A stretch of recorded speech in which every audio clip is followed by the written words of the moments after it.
नमस्कार, मैं हूं नीलू। तो वेस्ट बैंक को लेकर अब इजराइल और अरब देशों में ठन गई है। इजराइल ने वेस्ट बैंक को लेकर एक प्रस्ताव पास किया है जिसमें वो वेस्ट बैंक पर कब्जा करना चाहता है। लेकिन सिर्फ अरब देश ही नहीं बल्कि अब अमेरिका भी इजराइल के खिलाफ हो गया है। अब इस पूरे मामले को लेकर किस तरह से आगे बढ़ा है नेतन्याहू, ट्रंप का क्या कहना है, अरब देश इसको लेकर किस तरह के स्टैंड के साथ खड़ा है, बातचीत करने के लिए मयंक मेरे साथ है। मयंक, वेस्ट बैंक इस वक्त चर्चा का विषय बना हुआ है। नेतन्याहू चाहते हैं वेस्ट बैंक में कब्जा हो। आखिर क्यों इतने डिस्परेट है नेतन्याहू कि वो वेस्ट बैंक पर कब्जा करना चाहते हैं? देखिए, एक तो बात आपने जहां से शुरू की कि ये वेस्ट बैंक को लेके इजराइल जो है वो अलग थलग है, ईरान खिलाफ खड़ा हुआ है और इन पूरे सब में जो है सबसे प्रमुखता से अगर किसी ने विरोध किया है तो वो ईरान ने किया है। उसके बाद पूरे अरब देश हैं वो इजराइल के खिलाफ खड़े हुए हैं। यहाँ तक कि अमेरिका की तरफ से, ट्रंप की तरफ से भी ये कह दिया गया है कि आप वेस्ट बैंक पर कब्जा करने की कोई कोशिश ना करें। अब ये पूरा मामला शुरू कैसे हुआ वो देखना होगा। इजरायली संसद ने 2 दिन पहले 2 बिल पास किए। अभी जो पूरा मामला वेस्ट बैंक को लेकर शुरू हुआ, ये हुआ कैसे ये पहले समझना होगा। इजराइल ने जो है, संसद ने 2 बिल पास किए जो वेस्ट बैंक पर इजरायली कानून लागू करने का रास्ता साफ करते हैं। यानी पूरे वेस्ट बैंक में इजराइल का संविधान लागू करने का उन्होंने रास्ता साफ करने की कोशिश की। पहला बिल पूरे वेस्ट बैंक पर संप्रभुता थोपने का प्रयास है। यानी इसका पहला बिल ये कहता है कि पूरे वेस्ट बैंक पे इजराइल का कब्जा हो जाएगा, वो इजराइल का हिस्सा बन जाएगा।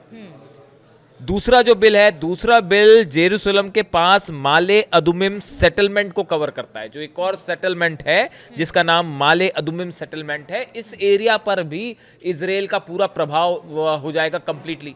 तो ये बिल पास हुआ। जैसे ही ये बिल संसद से पास हुआ, सबसे बड़ी बात है कि जेडी वेंस उस समय इजराइल में ही थे जब ये बिल पास हो रहा था। अमेरिका के उपराष्ट्रपति इजराइल में थे और जैसे ही ये खबर आई बिल पास होने की, उसके बाद जो है पूरे अरब देशों ने इसका विरोध किया।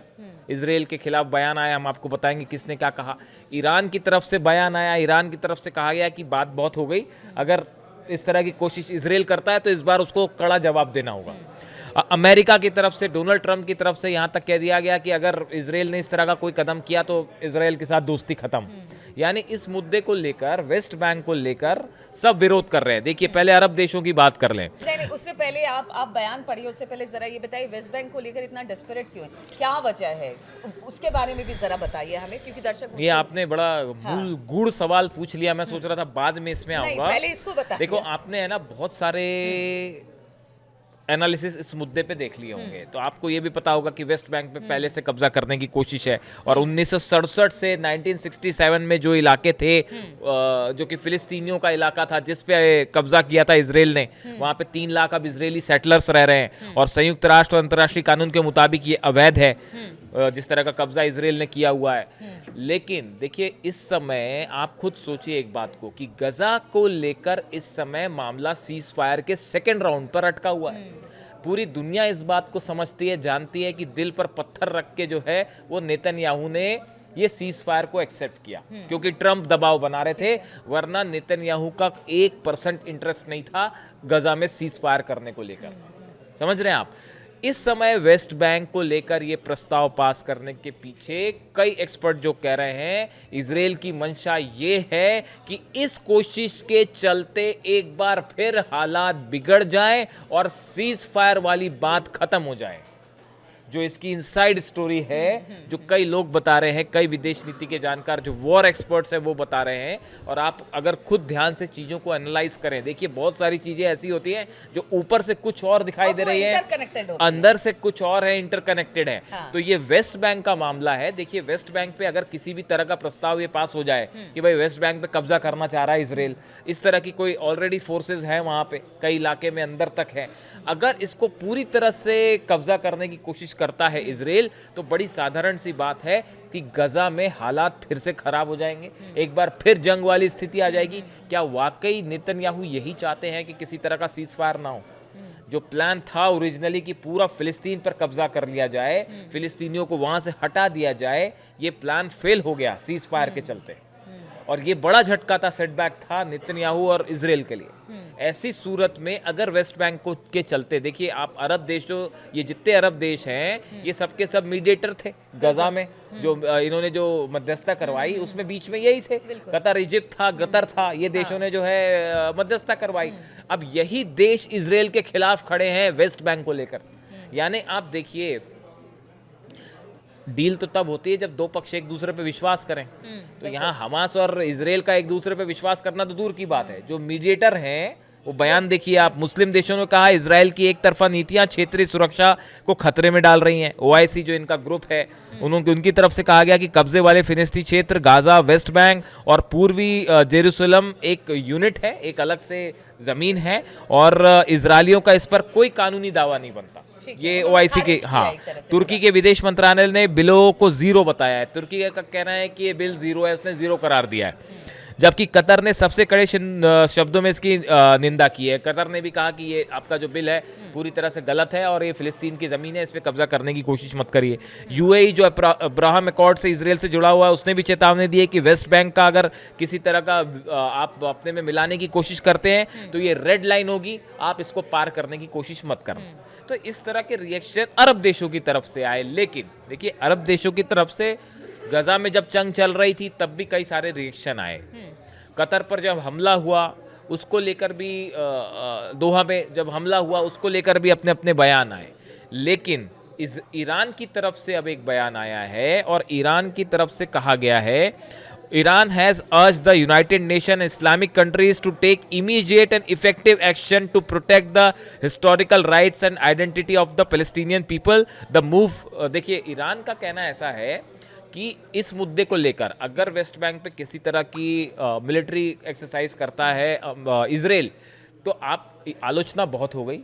और उसने अरब देशों से ये कहा है कि भाई आप मध्यस्थता की भूमिका में हैं, तो आप इस पे फौरन कार्रवाई करिए, आप इसमें टाइम मत गवाइएगा। और ये जो ईरान की तरफ से कहा गया है कि ये इजराइल की जो एक एक्सपेंशनिस्ट पॉलिसी है कब्जा करने की ज़मीन पर, ये अभी भी जारी है। आप इसको किसी गलतफहमी में मत रहिए। जो ईरान का कहना है कि आप इस गलतफहमी में मत रहिए कि इजराइल अपनी ये पॉलिसी रोक देगा। जब गजा डील हुई थी तब भी ईरान की तरफ से यही बात कही गई थी विदेश मंत्रालय की तरफ से कि आप कितना भरोसा किया जाए, इस पे कोई विश्वास नहीं कर सकता इजराइल पर, कभी भी ये डील से पीछे हट सकता है। अब इसी बात को लेकर ईरान की तरफ से चेतावनी दी गई है कि वेस्ट बैंक को लेकर अगर कोई भी एक्शन इजराइल करता है तो आपको सीधा इस पे देर मत करिए। अब देखिए, इस पूरे मामले में दो चीज़ें हैं। अमेरिका का रुख क्या है? पहली बात तो ये है कि जेडी वेंस और मार्को रूबियो ने दोनों ने नेतन्याहू से फ़ोन पर बात की है। उपराष्ट्रपति और फॉरेन सेक्रेटरी, विदेश मंत्री अमेरिका के, दोनों ने नेतन्याहू से बात की, उनको समझाया कि भाई अगर आप ऐसा कुछ करने जाते हैं तो इससे गजा सीज फायर प्लान पूरी तरह से ख़त्म हो जाएगा और फिर से जंग शुरू हो जाएगी, फिर से जंगी हालात बन जाएंगे। दूसरी चीज़ ये है, दूसरी बात डोनाल्ड ट्रंप की तरफ से बयान आया, उन्होंने यहाँ तक कह दिया कि अगर इजराइल इस बात पर आगे बढ़ता है तो नेतन्याहू के साथ दोस्ती खत्म। लेकिन ये बयानों के पीछे एक बात ये भी कही जा रही है कि आप देखिए, अभी हाल ही में जब डोनाल्ड ट्रंप इजराइल गए थे और जिस तरह से भाषण हुआ वहाँ पे नेसेट में, संसद में, जिस तरह की बातें हुई, पीस के बड़े बड़ी बातें हुई, पीस स्थापित करने के दावे हुए कि हम शांति ले आएंगे। बड़े सारे लोगों का ये भी कहना है कि कहीं ये प्रस्ताव जो पास हुआ, ये बड़ा अजीब सा लगता है कि इजराइल की संसद में कोई बिल पास हो जाए और अमेरिका को इसकी जानकारी ना हो।